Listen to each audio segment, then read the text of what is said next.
안녕하세요. 저는 헬레나 슈트라우스입니다. 독일 미넨 공과대학에서 산업정책을 가르치고 있죠. 9천억 원이라는 숫자가 스마트폰 화면에 떠오른 순간 커피 잔을 든 손이 미세하게 떨렸습니다. 브뤼셀 EU 본부 22층 사무실 창밖으로 보이는 회색 하늘이 더 무거워 보이네요. 키보드 타자 소리가 평소보다 날카롭게 들리죠. 동료들의 웅성거림이 사무실 전체를 채우고 있어요. 내 심장 박동이 빨라지는 걸 느낄 수 있습니다. 인도 정부가 한국 기업들에게 부과한 벌금 규모였습니다. 72시간 최후 통첩이 붉은 글씨로 깜빡이고 있어요. 역시 예상했던 시나리오네요. 한국 기업들의 전형적인 패턴이죠. 역시 한국 기업입니다.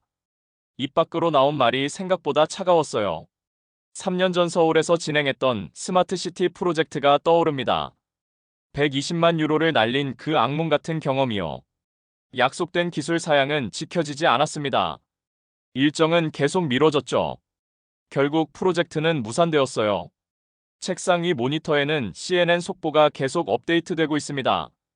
인도, 한국 대기업의 사상 최대 벌금 부과, 현지화 70% 강제 요구라는 헤드라인이 선명해요. 손가락이 마우스를 클릭했습니다. 기사를 읽어 내려가면서 고개가 절로 끄덕여지네요. 한국 기업들은 항상 이런 식이었어요. 값싼 노동력을 찾아 진출했다가 현지 요구 사항이 까다로워지면 버티지 못하는 겁니다. 내 경험이 이를 증명하죠. 서울 본사와의 화상회의에서 들었던 변명들이 생생합니다. 기술적 한계, 예산 부족, 본사 승인 지연이라는 말들이요. 결국 신뢰를 지키지 못했어요. 사무실 창밖으로 보이는 유럽연합 깃발이 바람에 흔들립니다. 14억 인구의 거대한 시장 앞에서 한국은 무릎을 꿇을 수밖에 없을 거예요.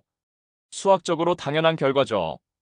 오후 3시 동료 마르쿠스가 내 책상으로 다가왔습니다. 헬레나, 이번 인도 사태 어떻게 보세요? 뻔한 결과예요. 한국 기업들은 이런 압박을 견디지 못합니다. 내 목소리에는 확신이 담겨 있었어요. 과거의 쓰라린 경험이 그 확신을 뒷받침하고 있었죠. 스마트폰 알림음이 또 울렸습니다. 이번에는 더 자극적인 헤드라인이었어요. 삼성, LG, 현대. 인도 정부 압박에 굴복할 것인가? 내가 잃은 120만 유로가 증명합니다. 한국은 약속을 지키지 않아요. 이번에도 마찬가지일 겁니다. 뉴델리 라지 바반 청사 3층 BJ 라마난의 사무실에서는 승리의 향기가 진동하고 있었습니다. 14억 시장 앞에서 굴복하지 않을 기업이 어디 있겠습니까? BJ가 탁자를 두드리며 말했습니다. 사무실 벽면에 걸린 모디 총리의 초상화가 내려다보고 있어요. 에어컨 소리가 웅웅거리는 가운데 참모들의 숨소리조차 긴장으로 가득했죠. 커피 향이 사무실을 가득 채우고 있습니다. 내 눈앞에는 승리를 확신하는 BJ의 모습이 선명하게 보였어요. BJ는 인도 주정부 경제보좌관으로 이번 대규모 벌금 정책의 설계자였습니다. 특별세 30%, 기술 이전 70%, 현지화 강제 요구까지 완벽하죠. 책상 위에 펼쳐진 전략 문서들이 인상적이었어요. 각종 그래프와 수치들이 빼곡히 적혀 있습니다. 14억 내수 시장의 위력을 보여주는 데이터들이죠. BJ의 스마트폰에서 알림음이 계속 울렸습니다. 소셜미디어 반응을 확인하는 모습이었어요. 트위터 해시태그 한국기업 OUT 1위네요. 참모진들이 환호성을 질렀습니다. 인스타그램, 페이스북에서도 비슷한 반응이었죠. 젊은 네티즌들의 분노가 폭발하고 있었어요. 완벽한 타이밍입니다. 볼리우드 블록버스터 레지스탕스도 개봉 첫 주에 2천만 관객을 동원했죠. 영화 속 악역으로 등장하는 외국 기업의 모습이 한국 기업들과 겹쳐 보였습니다. 대중의 감정이 정책을 뒷받침하는 완벽한 구조였어요. BJ는 창밖을 바라보며 미소를 지었습니다. 뉴델리 시내가 한눈에 내려다 보이는 전망이었죠. 72시간이면 충분할 겁니다. 삼성, LG, 현대 모두 무릎 꿇을 테니까요. 오후 4시 긴급 기자 회견이 열렸습니다. 수십 대의 카메라와 마이크가 BJ를 향해 겨누어져 있었어요. 플래시 터지는 소리가 연달아 들렸습니다. 인도는 더 이상 값싼 노동력만 제공하는 나라가 아닙니다. BJ의 목소리가 기자회견장을 압도했어요. 기자들의 펜 움직이는 소리가 빨라졌죠. 기술 이전 없는 투자는 신식민주의와 다를 바 없어요. 70% 현지화는 최소한의 예의입니다. 질문이 쏟아졌습니다. 로이터, BBC, CNN 기자들이 손을 번쩍 들었어요. 혹시 한국 기업들이 철수하면 어떻게 하시겠습니까? BJ의 눈빛이 더욱 날카로워졌습니다. 14억 시장은 절대 무기입니다. 하지만 잘못 겨누면 자국을 맞춘다는 걸 그들이 깨달을 때까지 기다리겠어요. 기자회견이 끝난 후 사무실로 돌아온 BJ는 중국계 컨설턴트 리우 웨이와 비밀 회동을 가졌습니다. 리우 웨이의 브리핑 자료에는 놀라운 내용이 담겨 있었어요. 중국 기업들이 한국 기업 철수 시 즉시 대체 투자할 준비가 되어 있습니다. 완벽한 시나리오였죠. 한국을 압박하고 중국으로 대체하는 전략 말이에요. 프랑크푸르트 금융지구 한복판 박도윤의 사무실에서 급하게 울리는 전화벨이 내 생각을 깨뜨렸습니다. 헬레나 교수님, 잠깐만 시간 내주실 수 있을까요? 박도윤의 목소리가 평소보다 긴장되어 있었어요. 한국계 공정기술 컨설턴트인 박도윤과는 몇 차례 이후 세미나에서 만난 적이 있죠. 스피커폰 너머로 들리는 키보드 소리가 분주했습니다. 사무실 에어컨 소리가 웅웅거리는 가운데 뭔가 중요한 이야기가 올 것 같은 예감이 들었어요. 30분 후 화상회의 화면에 박도윤이 나타났습니다. 교수님, 이 수치들을 한번 보시겠어요? 화면에 공유된 엑셀 파일이 펼쳐졌습니다. 놀라운 데이터들이 나열되어 있었어요. 인도 현지 엔지니어 평균 월급이 $800, 한국에서 파견된 엔지니어는 $4,000입니다. 5배 차이죠. 내 눈이 화면에 고정되었습니다. 이런 격차는 예상했던 바였어요. 하지만 이것 보세요. 소비자 가격은 동일합니다. 갤럭시 스마트폰 인도 판매가와 독일 판매가가 거의 같아요. 잠깐 이상하네요. 노동 비용이 5분의 1인데 가격이 같다고요? 박도윤이 다음 화면을 넘겼습니다. AS 만족도를 보시면 더 놀라실 겁니다. 삼성전자 92%, LG전자 89%, 현대자동차 87%예요. 그게 높은 편인가요? 네, 현지 경쟁 업체들을 보세요. 타타 61%, 마인드라 58%, 현지 가전업체 평균 54%입니다. 내 머릿속이 복잡해지기 시작했습니다. 3년 전 서울 프로젝트 실패가 전체를 대변한다고 생각했는데요. 박도윤이 또 다른 자료를 보여주었습니다. 기술 이전 현황도 확인해보세요. 삼성은 이미 현지 R&D 센터에 2천억 원을 투자했어요. 1,500명의 인도 엔지니어가 근무하고 있습니다. 그런데 왜 인도 정부가? 정치적 이유가 큽니다. 선거를 앞두고 민족주의 정서를 자극하는 거죠. 화면 속 박도윤의 표정이 심각해졌어요.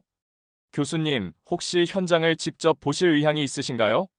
벵갈루루 공장 상황을 확인해 보시면 어떨까 싶어서요. 내 손가락이 무의식적으로 책상을 두드렸습니다. 과연 내가 알고 있던 한국 기업의 모습이 전부였을까요? AS 만족도 92%라고 하셨죠? 네, 맞습니다. 독일 지멘스가 85%, 미국 지이가 79%인 걸 고려하면 상당히 높은 수치예요. 잠시 침묵이 흘렀습니다. 내 확신이 흔들리기 시작했어요. 수치가 내 편견을 반박하고 있네요. 확률상 0.88, 제가 틀렸을 가능성이 높습니다. 박도윤이 고개를 끄덕였어요. 그래서 현장을 보시라고 제안드린 겁니다. 수치와 현실 사이의 간극을 직접 확인하실 수 있을 테니까요.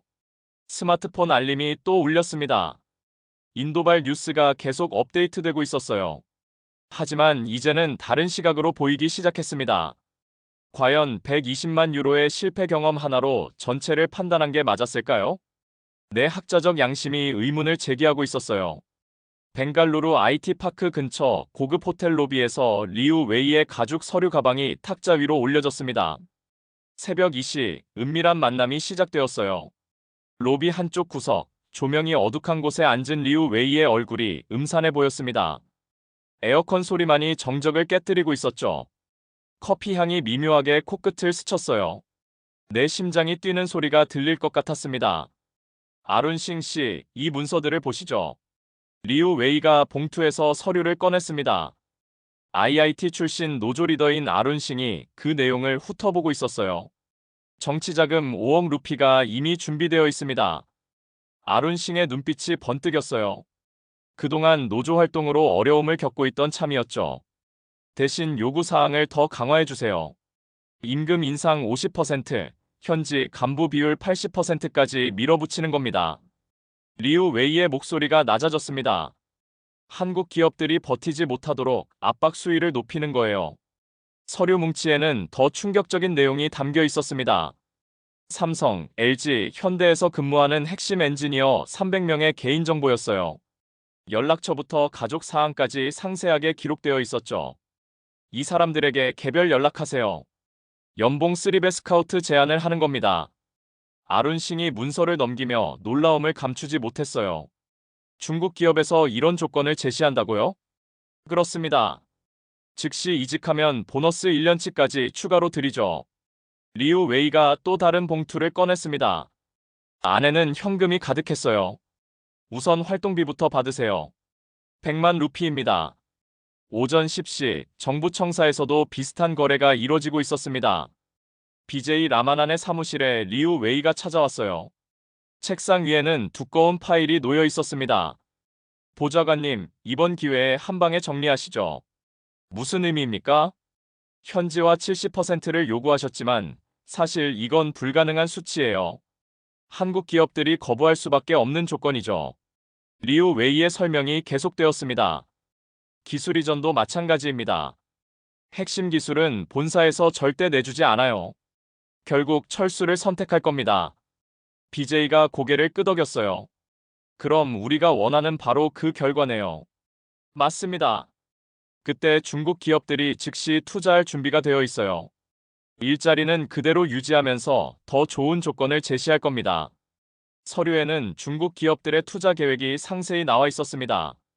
샤오미, 오포, 비보 등 스마트폰 업체들부터 BYD 같은 전기차 회사까지요. 이건 정책이 아니라 인질극입니다. 내 목소리가 떨렸어요.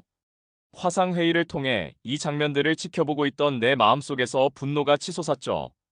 70% 현지화가 아니라 70% 압박이에요. 리우 웨이는 계속해서 더 자극적인 제안을 했습니다. 언론 플레이도 강화하시죠. 한국 기업의 갑질 사례들을 부각시키는 겁니다. 가짜 뉴스와 과장된 사례들이 소셜미디어를 통해 퍼져나갈 계획이었어요. 밤이 깊어가는 호텔 로비에서 아룬싱은 마지막 확인을 했습니다. 정말로 중국 기업들이 같은 수준의 일자리를 보장한다는 거죠? 물론입니다. 오히려 더 좋은 조건이 될 겁니다. 하지만 리우 웨이의 눈빛 깊숙한 곳에는 다른 계산이 숨어 있었어요. 한국 기업을 몰아내고 중국 기업이 시장을 독점하는 것이 진짜 목표였죠. 벵갈루루 하이테크시티 삼성 공장 정문 앞에서 컨테이너 트럭들의 엔진 소리가 요란하게 울렸습니다. 오전 9시 철수 작업이 본격적으로 시작되었어요. 지게차가 분주하게 움직이는 소리와 작업자들의 외치는 목소리가 뒤섞여 있었죠. 매캐한 디젤 냄새가 코를 찔렀습니다. 공장 굴뚝에서 나오던 하얀 연기가 더 이상 보이지 않았어요. 내 가슴이 답답해지는 걸 느낄 수 있었습니다. 박도윤과 함께 현장을 둘러보며 충격적인 광경을 목격했습니다. 저기 보세요. 쓰리교대로 24시간 철수 작업을 하고 있어요. 공장 건물 앞에는 해고 통지서를 받은 직원들이 망연자실한 채 서 있었습니다. 2만 3천 명의 직원 중 1만 8천 명이 즉시 해고 대상이었어요. 라지 15년 동안 여기서 일했는데 한 중년 남성이 동료에게 말하는 소리가 들렸죠. 손에 들린 해고 통지서가 바람에 펄럭이고 있었어요. LG전자 공장도 상황은 마찬가지였습니다. 8천 명의 직원 중 6천 명이 일자리를 잃게 되었어요. 프리야, 아이들 학비는 어떻게 하지? 젊은 여성 엔지니어의 눈에 눈물이 고였습니다. 옆에서 위로하는 동료들의 표정도 어두웠어요. 오후 2시 현대자동차 체나이 공장에서도 비슷한 장면이 연출되었습니다. 1만 2천 명 중 9천 명 해고라니. 공장 게시판에 붙은 공고문을 읽던 작업자들의 한숨소리가 깊었어요. 박도윤이 태블릿을 꺼내 수치를 보여주었습니다. 총 50만 명이 직접적으로 일자리를 잃게 됩니다. 협력업체까지 포함하면 더 많아지죠. 내 손이 무의식적으로 떨렸어요. 50만 개 점이 아니라 50만 끼니입니다. 박도윤의 말이 가슴에 와닿았어요. 벵갈루루 시내로 나가자 더 처참한 현실이 기다리고 있었습니다. 사모사 가게 매출이 90% 줄었어요. 공장 앞에서 30년간 간식을 팔던 라울 아저씨가 말했습니다. 빈 진열장이 을씨년스러웠어요. 하루에 2,000개씩 팔리던 사모사가 이제 50개도 안 팔려요. 근처 구두 수선점도 문을 닫았습니다. 세탁소, 문구점, 식당들이 줄줄이 셧다운되고 있었어요. 임대료를 못 내서 쫓겨나는 가게들이 늘어나고 있어요. 부동산 중개업소 사장의 말이었습니다. 집값이 40% 떨어졌어요.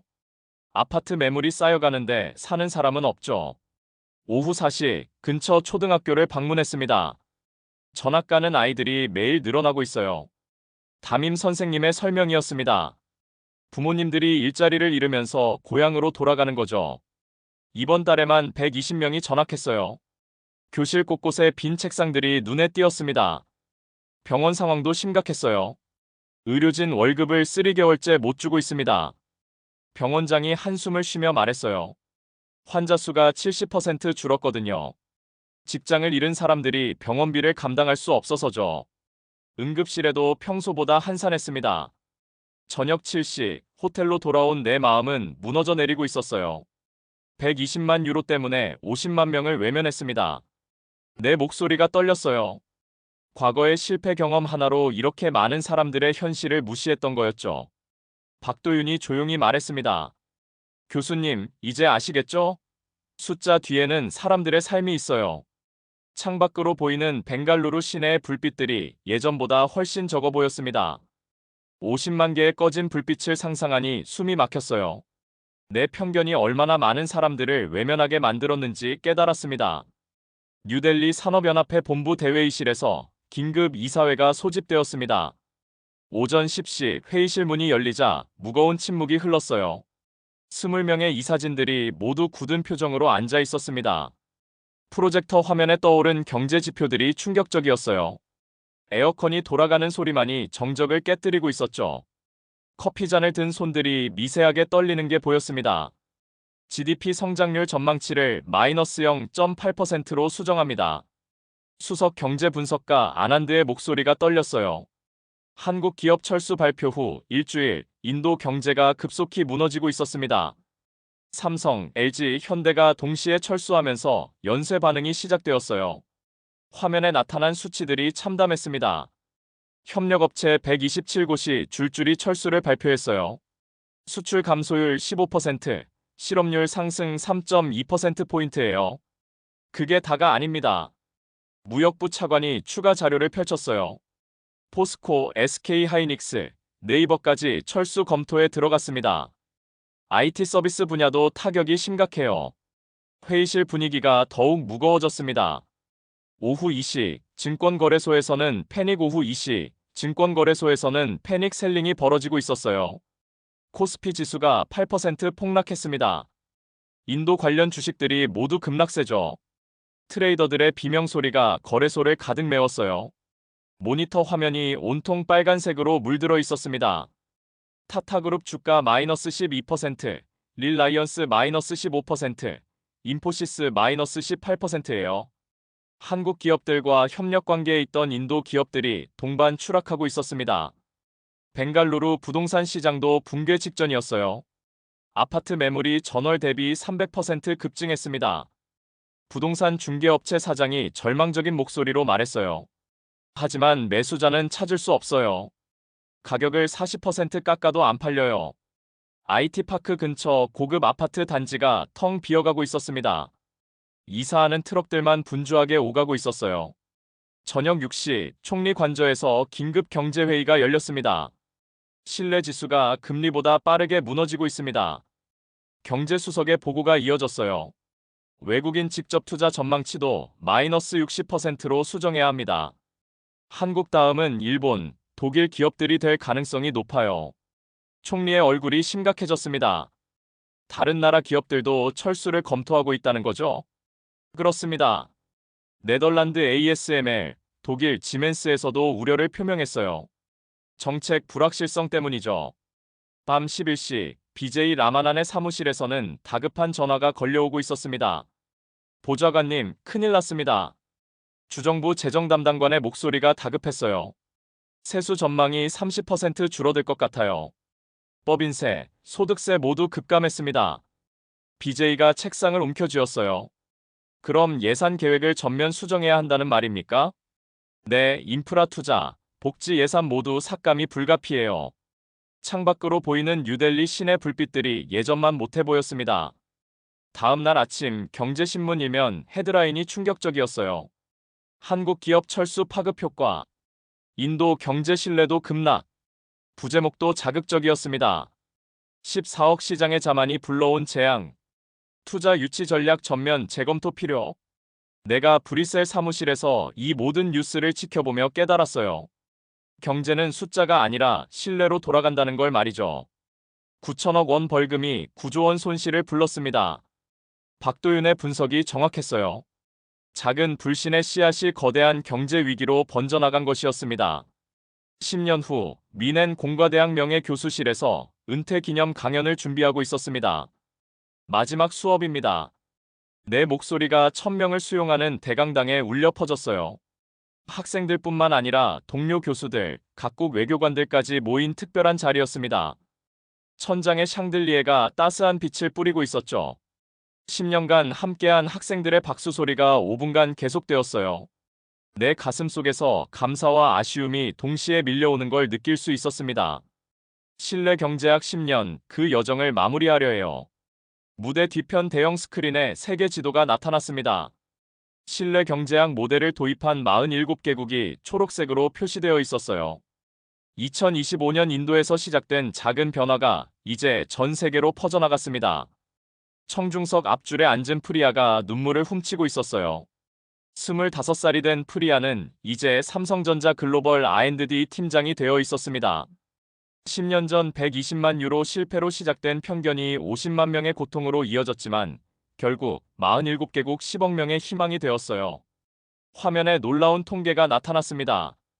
신뢰 경제학 도입국의 평균 외국인 투자 증가율 73%, 실업률 감소 평균 2.8%포인트입니다. 박수가 터져나왔어요. 오후 3시 특별 게스트들과의 화상 연결이 시작되었습니다. 교수님, 벵갈루루에서 인사드립니다. 박도윤이 화면에 나타났어요. 배경으로 거대한 한마이너스 인도 협력센터가 보였습니다. 현재 이곳에는 한국 기업 87곳이 입주해 있어요. 직원 수만 15만 명이죠. 정말 놀라운 변화네요. 내가 감탄했어요. 특히 인상적인 건 정책 신뢰도 지수예요. 10년 전 2.1점에서 현재 9.4점까지 올랐어요. 다음으로 아룬싱이 연결되었습니다. 이제 카르나타카 주 노동부 장관이 된 아룬싱의 모습이었어요. 교수님, 저는 10년 전 중국 자본에 매수되어 50만 명을 실직시킨 장본인이었습니다. 아룬싱의 목소리가 무거웠어요. 하지만 지금은 신뢰 정책 전도사가 되어 아시아 각국을 돌며 강연하고 있어요. 오후 5시 가장 감동적인 순간이 찾아왔습니다. 마지막 발표자를 소개하겠습니다. 27살이 된 라제시가 무대에 올랐어요. 10년 전 아버지를 잃고 절망했던 그 소년이 이제 삼성 인도법인 부사장이 되어 있었습니다. 교수님, 저희가 준비한 깜짝 선물이 있어요. 라제시가 신호를 보내자 홀 뒤쪽 문이 열렸습니다. 50명의 인도 청년들이 한국어로 노래를 부르며 입장했어요. 고마워요, 헬레나, 당신 덕분에 우리가 꿈을 이뤘어요. 멜로디가 아름다웠습니다. 10년 전 실직했던 가정의 자녀들이 직접 작사 작곡한 곡이었어요. 내 눈에서 눈물이 쏟아졌습니다. 저녁 7시 은퇴 만찬에서 마지막 인사를 했습니다. 10년 전 저는 오만한 학자였어요. 내 목소리가 떨렸어요. 120만 유로 손실로 한국 전체를 판단했죠. 그 오만이 50만 명을 외면하게 만들었습니다. 청중들이 조용히 들었어요. 하지만 50만 명의 눈물이 저를 깨우쳤어요. 숫자 뒤에는 사람이 있다는 걸 말이죠. 박수가 길게 이어졌습니다. 오늘 이 자리에 서기까지 수많은 분들의 도움이 있었어요. 특히 박도윤 씨, 프리아 라제 씨, 그리고 50만 실직자분들께 감사드려요. 밤 11시 교수실에서 마지막 정리를 했습니다. 책상 위에는 10년간 받은 감사 편지들이 쌓여 있었어요. 교수님 덕분에 아빠가 다시 일할 수 있게 되었어요. -8살 아르준. 신뢰의 소중함을 배웠습니다. 마이너스 베트남 정부. 우리나라도 변할 수 있었어요. 마이너스 태국 대학생들. 가장 소중한 편지는 벵갈루루 시민 100만 명이 보낸 것이었어요. 헬레나 교수님, 당신은 우리의 영웅입니다. 10년 전 눈물을 닦아준 손길을 영원히 기억하겠어요. 새벽 2시, 마지막 일기를 썼습니다. 2035년 12월 31일. 신뢰 경제학자로서의 마지막 날. 120만 유로 50만 실직 10억 희망. 이 공식이 내 인생의 전부였다. 실패가 성공의 어머니라지만 때로는 오만이 겸손의 스승이 되기도 한다. 50만 명이 가르쳐준 교훈 세상에 작은 사람은 없다. 창밖으로 미넨 시내 새벽 불빛들이 반짝이고 있었습니다. 지구 반대편 벵갈루루에서도 15만 명이 새로운 하루를 맞이하고 있을 거예요. 신뢰는 정말로 국경을 넘나드는 화폐였습니다. 마지막 메시지 신뢰가 무너지면 14억 시장도 무의미하다. 한국 기업의 철수는 50만 실직과 산업 붕괴를 불러왔고 존중 없는 성장은 반드시 대가를 치른다. 하지만 작은 신뢰에서 큰 희망이 시작된다.